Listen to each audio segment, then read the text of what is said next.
You serious Yuvraj. நான் இன்றைக்கி நம்ம தம்பிகள் அண்ணன்கள் எல்லாருமே ஒர்க் பண்ணுறவங்க இவங்களுக்கெல்லாம் ஒரு விழிப்புணர்வு வீடியோ தான் எடுத்திருக்கேன். கண்டிப்பாக இது எல்லா வீடியோ எல்லாத்துக்குமே போய் சேரணும். கோடை விடுமுறையை பயனுள்ளதாகவும் பாதுகாப்பாகவும் கழிக்க வேண்டிய விழிப்புணர்வு குறிப்புகள் தான் நான் இப்போ உங்களுக்கு எல்லாத்துக்குமே கொடுக்க போகிறேன். சம்மர் ஹாலிடே அவேர்னஸ் ஸ்கூல் படிக்கிற பசங்க 1 to 10 வரைக்கும் படிச்சுருக்க ஸ்கூல் பசங்களுக்கு, அடுத்து 12th முடிச்சு அடுத்து கெரியருக்கு அவசரம் காலேஜ் பார்த்துட்டு இருக்கவங்களுக்கு உங்கள் எல்லாத்துக்குமே ஒரு அவேர்னஸ் வீடியோ தான். ஏன்னா இந்த இதில் வந்து பார்த்திங்கன்னா கிட்டத்தட்ட 10 to 12 மாவட்டங்கள் வரைக்கும் வெயில் வந்து 100 டிகிரி செல்சியஸை தாண்டி போயிட்டுருக்கு. நம்மளுடைய நாமக்கல் மாவட்டம் அதில் ஒன்று தான். நம்ம நாமக்கல் மாவட்டம் கண்டிப்பாக 100 டிகிரி செல்சியஸ் மேலே தான் வெயில் இருக்குது. அதனால் ஒரு சில குறிப்புகள் நான் சொல்கிறேன். உடல்நல பாதுகாப்புக்கோசரம் நான் இதை சொல்கிறேன். கண்டிப்பாக உங்களுக்கு பிடிச்சிருந்தால் லைக், ஷேர் அண்ட் சப்ஸ்கிரைப் பண்ணிக்கோங்க. கண்டிப்பாக ஷேர் பண்ணுங்கள்.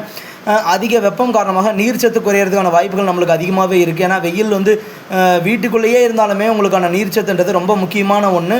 அதனால் கண்டிப்பாக ஒரு நாளைக்கு 3 to 4 லிட்டர் வரைக்கும் தண்ணி குடிங்க. மேலேயும் குடிக்கலாம். 5 to 6 லிட்டர் வரைக்கும் அப்ராக்சிமேட்டாக நீங்கள் குடிக்கலாம். ஏன்னா மார்னிங் டைம் சொல்ல முடியாது.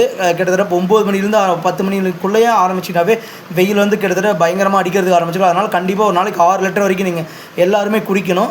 அடுத்ததாக வந்து பார்த்திங்கன்னா மதிய வேளையில் 12 மணிலேருந்து 3 மணி வரைக்கும் வெளியில் அதிகமாக யாரும் செல்ல வேணாம்னு நான் சொல்லிக்கிறேன்.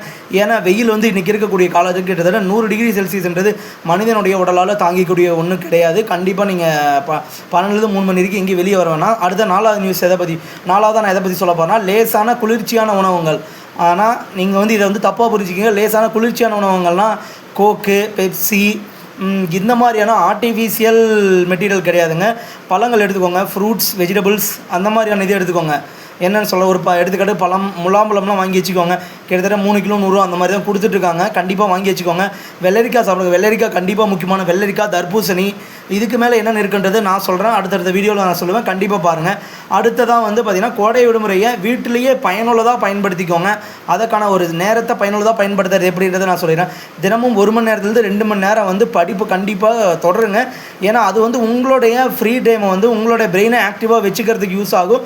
கண்டிப்பாக பண்ணுங்கள். புதிய திறனை கற்றுக்கொள்ளுங்கள். Drawing, coding, spoken English, mathematics, abacus இந்த மாதிரியான சின்ன இருக்குது. ஜாவா கூட போய் லேர்ன் பண்ணுங்கள். ஏன்னா கம்ப்யூட்டரில் தான் இன்றைக்கி அதிக க்ரோத் இருக்குது, ஸ்கோப் இருக்குது. கண்டிப்பாக நீங்கள் போய் எல்லாருமே அதை நோக்கி போய் எல்லாருமே லேர்ன் பண்ணுங்கள். கண்டிப்பாக முக்கியமாக வளர்ச்சி அதிகமாக இருக்குன்னா அது நீங்கள் கம்ப்யூட்டர் போங்க. ஏஐ கூட முடிஞ்ச அளவுக்கு லேர்ன் பண்ணிக்கோங்க. ஆர்டிஃபிஷியல் இன்டெலிஜென்ஸ் இன்றைக்கி இருக்கக்கூடிய ஒரு மிகப்பெரிய துறையே அதுதான். ஆர்டிஃபிஷியல் இன்டெலிஜென்ஸ் தான்.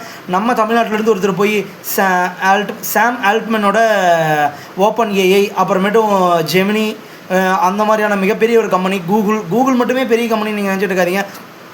NVIDIA இந்த மாதிரியான பெரிய கம்பெனிகள்லாம் நிறையாவே வந்துருச்சு. இந்த மாதிரியான பெரிய பெரிய கம்பெனிகளை தமிழர்களுடைய பங்கு மிகப்பெரிய அளவில் இருக்கணும்னு தான் என்னோடய ஆசைக்கும். அடுத்தது வந்து பார்த்திங்கன்னா புத்தக வாசிப்பு. இதை வந்து உங்களோட மைண்டை வந்து கிட்டத்தட்ட ஃப்ரெஷ்ஷாக வச்சுருக்கோம். கண்டிப்பாக பாருங்கள். புக் ரீடிங் வந்து ஒரு ரொம்ப பெரிய ஒரு ஸ்கில்ஸுங்க. கிட்டத்தட்ட ஒரு 10 வருஷத்துக்கு முன்னாடிலாம் பார்த்திங்கன்னா ஸ்கில்ஸ்னு போட்டிங்கனாவே புக் ரீடிங் வந்து கண்டிப்பாக இருக்கும் அதனால் கண்டிப்பாக புக் ரீடிங் வச்சுக்கோங்க. ஆனால் இன்னொன்று நான் உங்களுக்கு சொல்கிறது ஒன்றே ஒன்று தான். மொபைல் அண்டு டிவி பயன்பாடை வந்து கண்டிப்பாக குறைச்சிக்கோங்க. இது வந்து உங்களுடைய பிரெயினை வந்து ஸ்லீப்பிங் மூடு கொண்டு போகிறது தான் பார்க்குமே தவிர ஆக்டிவாக வச்சுக்கிறது பார்க்காது. ஆனால் புக்ஸ் ரீடிங் தான் உங்களுக்கு பிரெயினை வந்து ஆக்டிவாக வச்சுக்கும். மொபைல் அண்ட் டிவி ஏன் வேணான்றதை சொல்கிறதை பற்றி சொல்லலாம். அதிக நேரம் மொபைல் டிவி பயன்படுத்துவது வந்து உங்களோட ஐஸுக்கான ப்ராப்ளம் க்ரியேட் பண்ணும். மனநலத்திற்கு மிகப்பெரிய ஒரு பாதிப்பு ஏற்படுத்தக்கூடிய வாய்ப்புகள் இருக்குது. கண்டிப்பாக ஏற்படுத்துன்னு சொல்ல வாய்ப்புகள் இருக்குதுன்னு தான் சொல்கிறேன். தினசரி ஸ்க்ரீன் டைமை வந்து கட்டுப்படுத்தி வச்சுக்கோங்க. 2 to 3 மணி நேரம் தான் அதிகபட்சம் நம்ம வந்து ஆன்லைன் இருக்கணுன்றது தான் என்னுடைய வேண்டுகோள். அது உங்களுக்கு பிடிச்சிருந்தால் ஃபாலோ பண்ணுங்கள், பிடிக்கலன்னா விட்டுருங்க. என்ன எதுவும் கமெண்ட்ஸ் வந்து திட்டாதீங்க. ஓகே, 4வது வீடியோ விளையாட்டு அண்ட் உடற்பயிற்சி எவ்வளோ முக்கியமானதுன்றது உங்கள் எல்லாத்துக்குமே தெரியும். விராட் கோலி பாடியே கிட்டத்தட்ட 15 வயசுலேருந்து ஃபிட்டாக வச்சுருக்கிறதால இன்றைக்கி 39 வயசுலேயே அவர் விளையாண்டுட்டுருக்காரு. அதை நீங்கள் நல்லா தெரிஞ்சுக்கோங்க. அதனால் உங்களுடைய விளையாட்டை வந்து கொஞ்சம் இம்ப்ரூவ் பண்ணுங்கள்.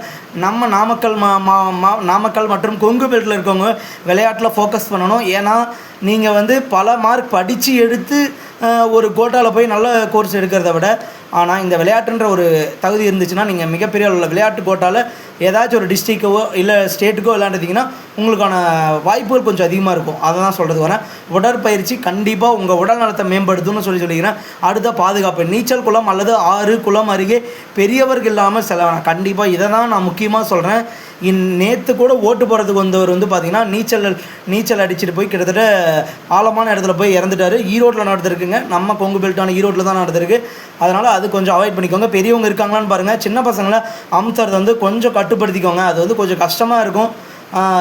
ஏன்னா அது ஆபத்தில் போய் முடியறதுக்கான வாய்ப்புகள் இருக்கிறதால தாங்க நீச்சல் அடிக்கிறது கொஞ்சம் சேஃப்டியாக பண்ணுங்கன்னு சொல்கிறேன். அறியாதவர்களுடன் பேசுவதில் கவனம் தேவை. நமக்கு தெரியாதவங்கக்கிட்ட கொஞ்சம் பேசுகிறத கம்மி பண்ணிக்கோங்க. கேர்ஃபுல்லாக பேசுங்க. அடுத்து வந்து பார்த்திங்கன்னா வீட்டில் தனியாக இருந்தால் கதவு திறக்க வேண்டாம். உங்களோட சேஃப்டியை ஃபஸ்ட்டு ப்ரிஃபரன்ஸ் கொடுங்க. அதனால் அது கொஞ்சம் யூஸ் பண்ணிக்கோங்க. அடுத்ததாக பார்த்திங்கன்னா சமூக பொறுப்பு. சுற்றுச்சூழலை சுத்தமாக வைத்து கொள்ளலாம்.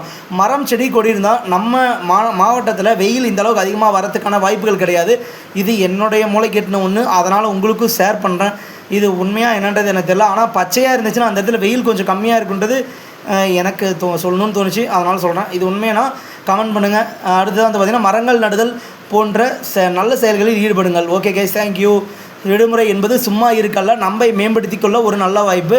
அதை நாம் பயன்படுத்திக்கிட்டால் தான் நம்மளுக்கு யூஸ்ஃபுல்லாக இருக்கும். Okay guys, thank you. அடுத்த வீடியோவில் பார்க்கலாம். Thank you guys.